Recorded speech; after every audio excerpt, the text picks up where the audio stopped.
Assalamualaikum warahmatullahi wabarakatuh. Salam sejahtera bagi kita semua. Perkenalkan, nama saya Siti Hairia SST MKes. Saya adalah salah satu dosen di Universitas Yasin Madani. Pada kesempatan kali ini, saya akan menyampaikan salah satu mata kuliah yang saya ampu adalah Gizi dalam Kesehatan Reproduksi dengan kode mata kuliah BD 203. Sebelum saya menyampaikan lebih jauh, metode yang digunakan untuk penyampaian materi ini adalah dengan metode DIE. DIE itu adalah Delivery, Interaction, and Assessment. Dan saya akan menjelaskan deskripsi singkat mata kuliah gizi dalam kesehatan reproduksi yang akan diberikan kepada mahasiswa kebidanan tingkat 1 semester 2 dengan bobot SKS yaitu 2 SKS. Kemudian, capaian pembelajaran mata kuliah gizi dalam kesehatan reproduksi adalah mahasiswa mampu menjelaskan konsep dasar nutrisi, mampu mengidentifikasi kebutuhan nutrisi pada kehamilan, persalinan, pasca persalinan, dan menyusui serta bayi dan balita. Dan materi yang akan disampaikan pada mata kuliah gizi dalam kesehatan reproduksi adalah konsep dasar ilmu gizi, manfaat zat gizi bagi wanita sepanjang daur kehidupan, konsep gizi seimbang, penyusunan gizi seimbang bagi wanita sepanjang daur kehidupan seperti ibu hamil, ibu bersalin, pasca persalinan, menyusui, bayi. Kemudian, capaian pembelajaran lulusan program studi pada mata kuliah ini diharapkan lulusan dapat menunjukkan sikap bertanggung jawab atas pekerjaan di bidang keahliannya secara mandiri, mampu bekerja sama, berkomunikasi, dan berinovasi dalam pekerjaannya, menguasai konsep dasar ilmu gizi dalam siklus reproduksi perempuan, mampu menyelesaikan pekerjaan berlingkup luas dan menganalisis data dengan beragam metode yang sesuai, baik yang belum maupun yang sudah baku. Dan deskripsi mata kuliah ini adalah memberikan kemampuan kepada mahasiswa untuk memahami peran nutrisi dalam pemeliharaan kesehatan ibu dan kebutuhan nutrisi dan pengelolaan menu, di mana mata kuliah gizi ini dalam kesehatan reproduksi fokusnya adalah konsep dasar nutrisi, kebutuhan nutrisi pada kehamilan, kebutuhan nutrisi pada persalinan, kebutuhan nutrisi pasca persalinan dan menyusui, kebutuhan gizi pada bayi dan balita. Jadi, mahasiswa akan dibekali pengetahuan dan keterampilan dalam memberikan asuhan gizi seimbang pada ibu hamil, ibu bersalin, ibu nifas, bayi dan balita. Sehingga pada saat di lapangan ataupun di lahan praktek, mahasiswa sudah mahir dan terampil dalam memberikan KIE gizi seimbang. Saya akan menyampaikan metode saya yang akan diberikan kepada mahasiswa adalah dengan bentuk DIE, artinya Delivery, Interaction, and Assessment. Delivery artinya penyampaian materi. Materi yang saya akan sampaikan kepada mahasiswa yaitu dengan menggunakan textbook. Jadi, mahasiswa wajib mempunyai textbook dan referensi yang relevan yang terkait dengan gizi dalam kesehatan reproduksi. Dan metode ini dengan menggunakan ceramah, small group discussion, dan praktik. Yang kedua adalah interaksi. Interaksi kepada mahasiswa yang saya akan lakukan yaitu dengan tatap muka di kelas. Dan mahasiswa diberikan kesempatan untuk bertanya jika materi yang saya sampaikan tidak dipahami. Kemudian membuat grup untuk diskusi dan interaksi secara online. Yang ketiga adalah assessment. Jadi setiap awal semester saya akan membuat kontrak pembelajaran dengan mahasiswa, menjelaskan bobot yang akan saya terapkan kepada mahasiswa. Bobot yang harus diperhatikan oleh mahasiswa yaitu kehadiran 10%, tugas 20%, UTS 30%, dan UAS 40%. Demikian pemaparan materi pengajaran gizi dalam kesehatan reproduksi ini. Setelah ini saya akan tampilkan cuplikan video tatap muka di kelas. Silakan menyimak. Assalamualaikum warahmatullahi wabarakatuh. Waalaikumsalam warahmatullahi wabarakatuh. Salam sejahtera bagi kita semua. Selamat siang adik-adik. Selamat siang, Bu. Apa kabar hari ini? Alhamdulillah baik, Bu. Perkenalkan, saya Ibu Siti Hairiyah. Saya di sini adalah dosen pengampu mata kuliah gizi dalam kesehatan reproduksi. Untuk hari ini ada yang tidak masuk? Alhamdulillah, kita sehat semua, diberi kesehatan oleh Allah sehingga kita bisa mengikuti perkuliahan pada hari ini. Baik, di sini Ibu akan menjelaskan tentang gizi seimbang pada ibu hamil, ya. Ada tujuan pembelajaran yang adik-adik harus ketahui, ya, di mana adik-adik harus dapat menjelaskan prinsip tentang makanan sehat bagi ibu hamil. Kemudian dapat menjelaskan faktor-faktor yang mempengaruhi gizi ibu hamil, dapat menjelaskan menu seimbang ibu hamil, dapat menjelaskan pengaruh status gizi bagi ibu hamil, dan dapat menjelaskan tanda kecukupan gizi pada ibu hamil. Nah, referensi yang Ibu pakai di sini adalah Badriah Dewi Lailatul tahun 2014 gizi dalam kesehatan reproduksi, Revika Aditama Bandung, Mas Rika 2021 keadaan gizi dalam kesehatan reproduksi Jawa Tengah Mendagdikbud. Kemudian ada http ukor.menkes.go.id.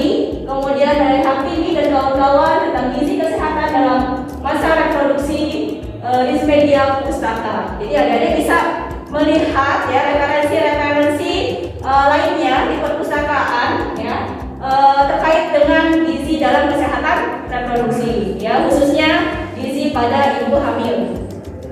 Nah, tentang gizi seimbang ya. Gizi, adik-adik tahu tentang gizi? Tahu. Oke. Apa itu gizi? Makanan. Oke, gizi mungkin adik-adik hanya tahu tentang makanan ya. Betul, memang berkaitan dengan makanan. Nah, gizi ini berasal dari kata giza, itu dari bahasa Arab, artinya memang betul makanan ya. Jadi memang makanan ini diperlukan oleh tubuh kita. Untuk apa?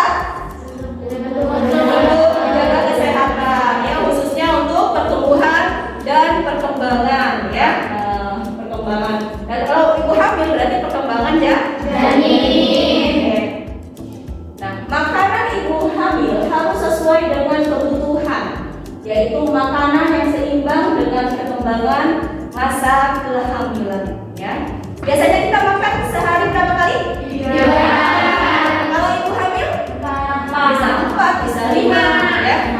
Atau mungkin tadinya 1 porsi bisa 2 porsi sekali makan, ya. Jadi memang tidak sama dengan wanita yang tidak hamil. Makanan yang dikonsumsi ibu hamil dipergunakan untuk pertumbuhan dan perkembangan janin. Ya. Jadi makanan yang dikonsumsi ibu hamil itu kemana larinya? Kemana? Ke janin ya. Jadi berapa persen sih ya untuk pertumbuhan dan perkembangan janin? Jadi ada 40% untuk janinnya. Kemudian 60%-nya adalah untuk ibu. Sekarang kalau untuk janin kemana sih larinya makanan? Janin, plasenta. Kemudian apa tuh? Kemana lagi? Ke berat badan janin, ya kan? Ya. Kemudian amnion, ya. Kemudian kalau ibu berat badan, ya. Kemudian pertumbuhan air atau produksi ASI, ya. Jadi itulah ya, banyak kebutuhan yang dibutuhkan atau yang diperlukan oleh ibu hamil. Ya. Nah, ini dia menu seimbang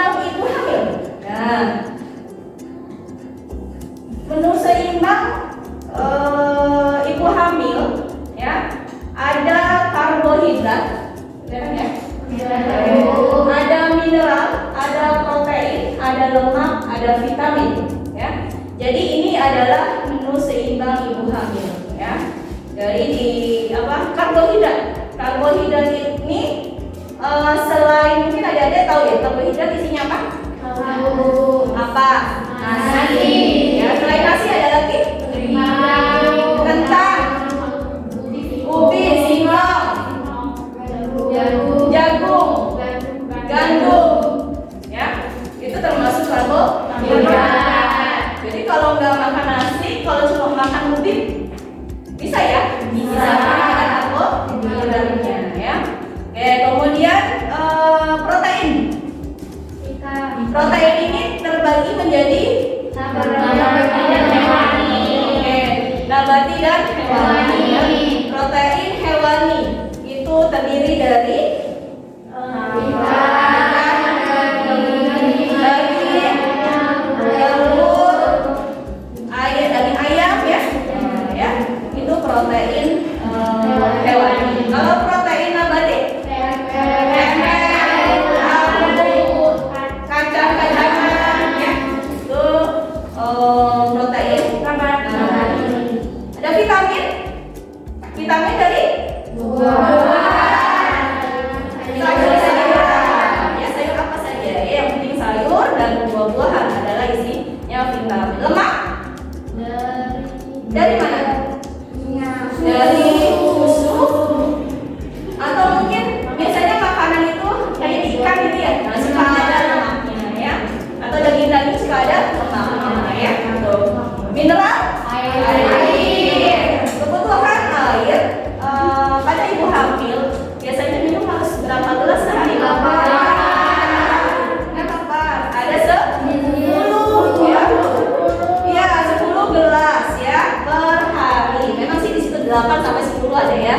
Tapi dilihat dari Bu Puping, mungkin ada yang sudah punya Bu Puping yang terbaru. Nah, itu lihat ternyata konsumsi air putih pada ibu hamil itu ada 10 gelas per hari, ya.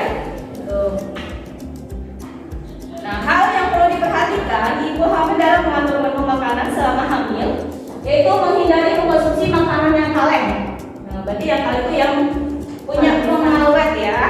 Nah, yang punya pengawet, makanan yang manis berlebihan, susu yang berlemak, dan makanan yang sudah tidak segar. Ibu hamil sebaiknya makan teratur, sedikitnya 3 kali sehari, sedikit, ya. Hidangan yang tersusun dari bahan makanan yang bergizi, mempergunakan beraneka ragam makanan yang ada, ya. Jadi ibu hamil itu harus menghindari makanan yang ada kaleng-kaleng, ya. Misalnya apa tuh? Sate. Kalau biasanya kalau udah ada di kaleng itu pasti sudah diawetkan, ya, ada pengawetnya. Jadi harus menghindari makanan yang banyak pengawet, ya.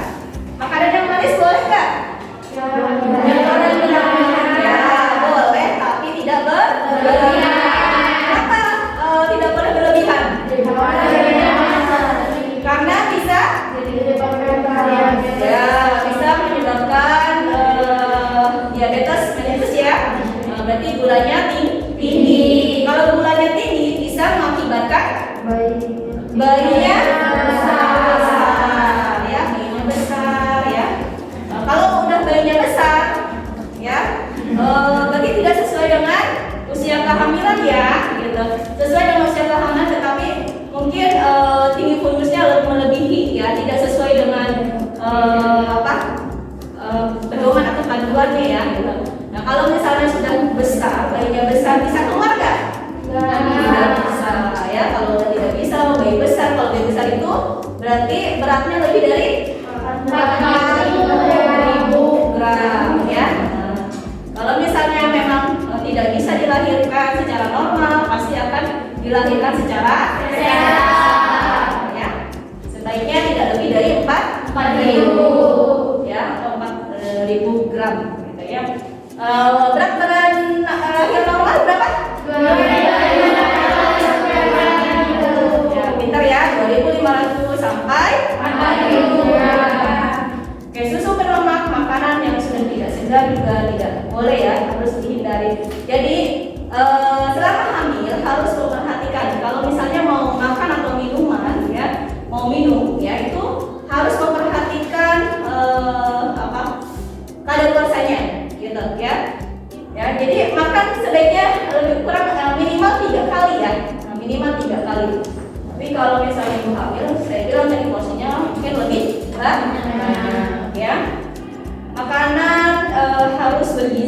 ya.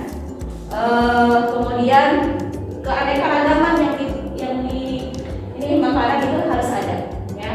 Jadi bervariasi, jangan itu aja. Pagi misalnya misalnya apa tuh? Kalau misalnya itu aja, misalnya nasi sama tahu aja.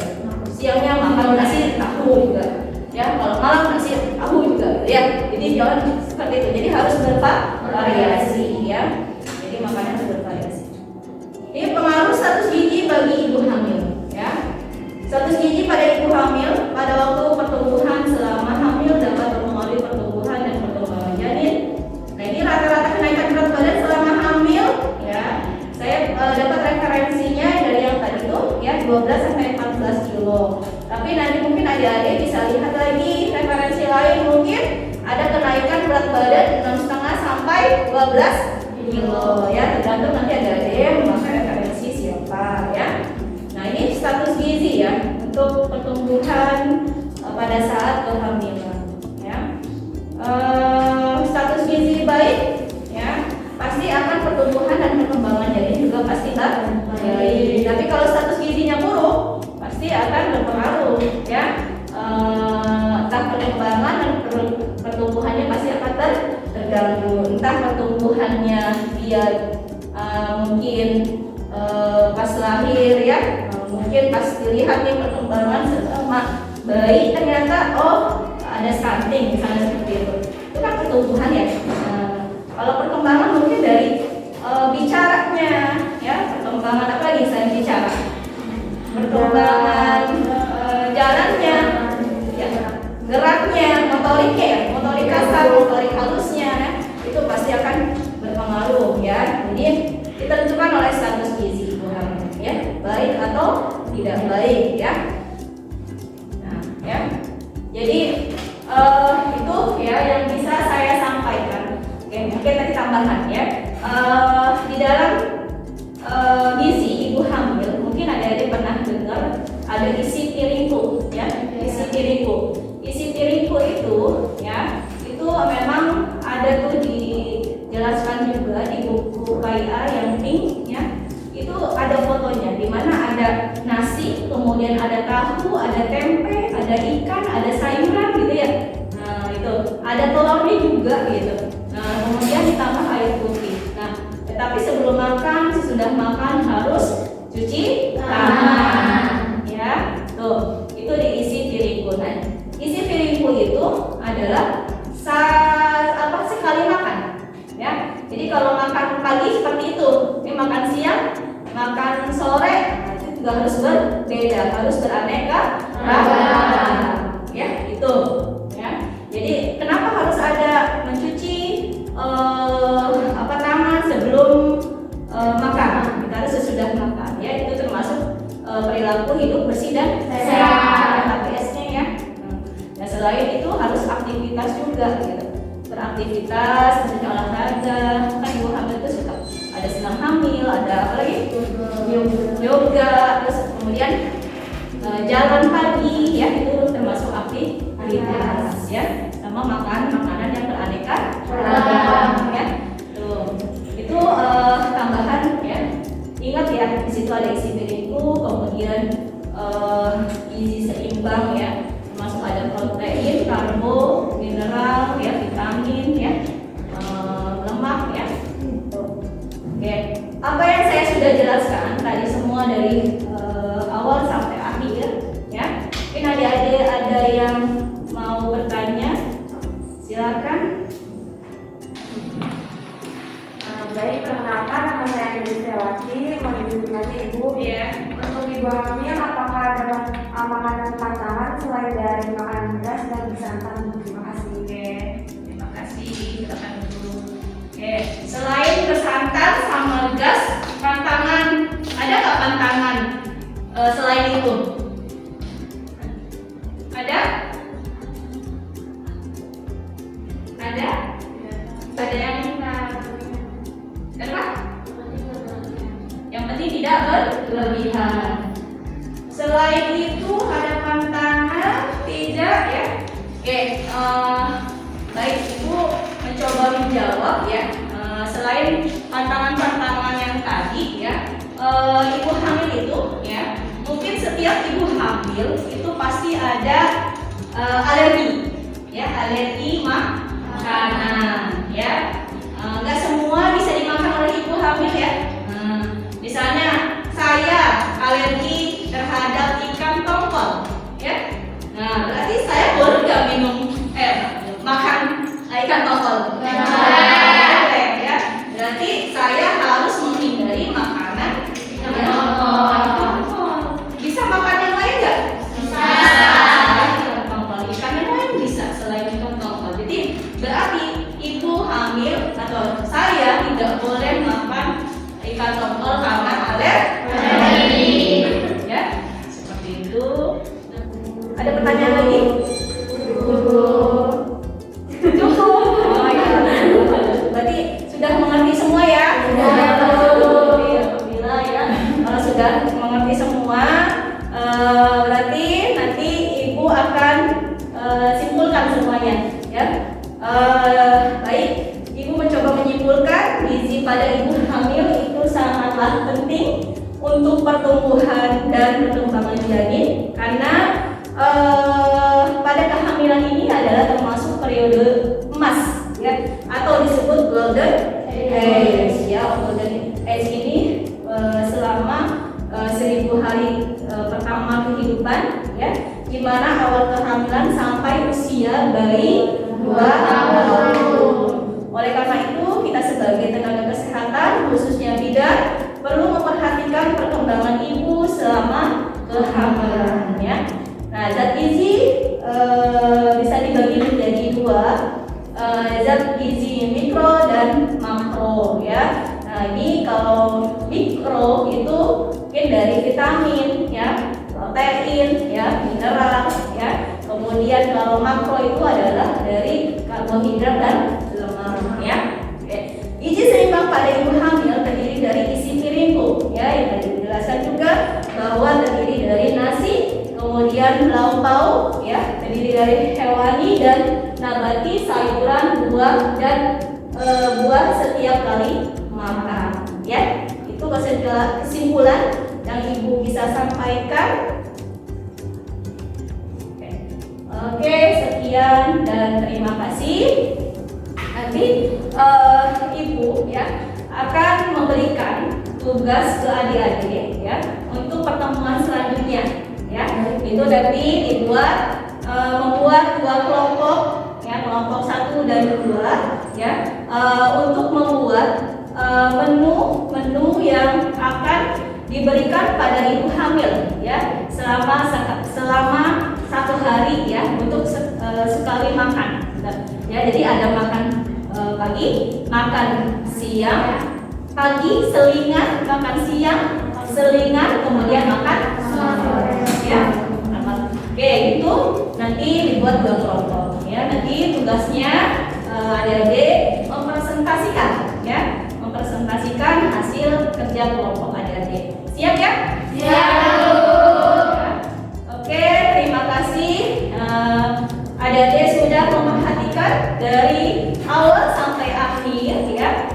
Semoga apa yang ibu jelaskan, ya, tentang mata kuliah gizi pada ibu hamil, ya, bisa bermanfaat, ya, bisa bermanfaat dan adik-adik bisa mengaplikasikannya, ya, ketika adik-adik sudah terjun ke lapangan, ya, memberikan asuhan kebidanan pada ibu hamil tentang gizi seimbang. Oke.